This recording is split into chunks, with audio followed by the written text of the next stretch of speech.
আসলে আমরা বাঙালিয়ানাকে মনে প্রাণে ধারণ করলেই আমরা বাঙালি। আমরা শুধুমাত্র মাছে ভাত খেয়ে একটা দিন পালন করাটাকে বাঙালি হিসেবে ধরা যায় না। পহেলা বৈশাখে আসলে মানুষ মাছে ভাতে বাঙালির থেকে শাড়ি পাঞ্জাবিতে বাঙালি হিসেবে বেশি দেখে নিজেকে, এবং সেই জায়গা থেকে আসলে যেহেতু দ্রব্যমূল্যের ঊর্ধ্বগতি রয়েছে, বৈশাখী পালনের জন্য মাছ খাওয়াটা এখন বর্তমান ক্ষেত্রে কিছুটা বিলাসিতাই বটে।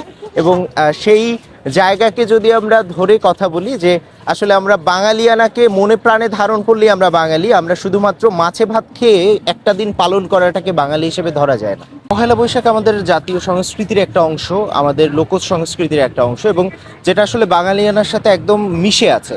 এবং সেই বাঙালিয়ানার উৎসবকে আসলে আমরা প্রাণে প্রাণ মিলিয়ে ধর্ম বর্ণ নির্বিশেষে আমরা পালন করছি।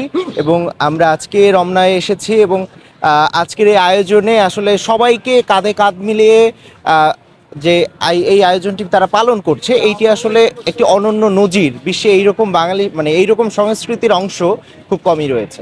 মাছে ভাতে বাঙালির যে কথাটা ছিল, সেটা আসলে অনেক দিন আগে থেকে আসলে কিছুটা ঝিমিয়ে পড়েছে, এবং বর্তমানে আসলে মানুষ মাছে ভাতে বাঙালির থেকে শাড়ি পাঞ্জাবিতে বাঙালি হিসেবে বেশি দেখে নিজেকে।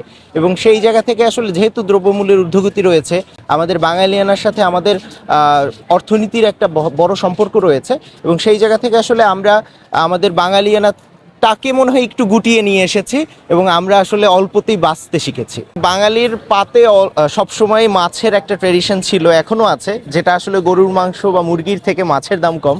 তো বাঙালি আসলে সবসময় মাছ খায়। তার আসলে আলাদা করে বৈশাখী পালনের জন্য মাছ খাওয়াটা এখন বর্তমান ক্ষেত্রে কিছুটা বিলাসিতাই বটে।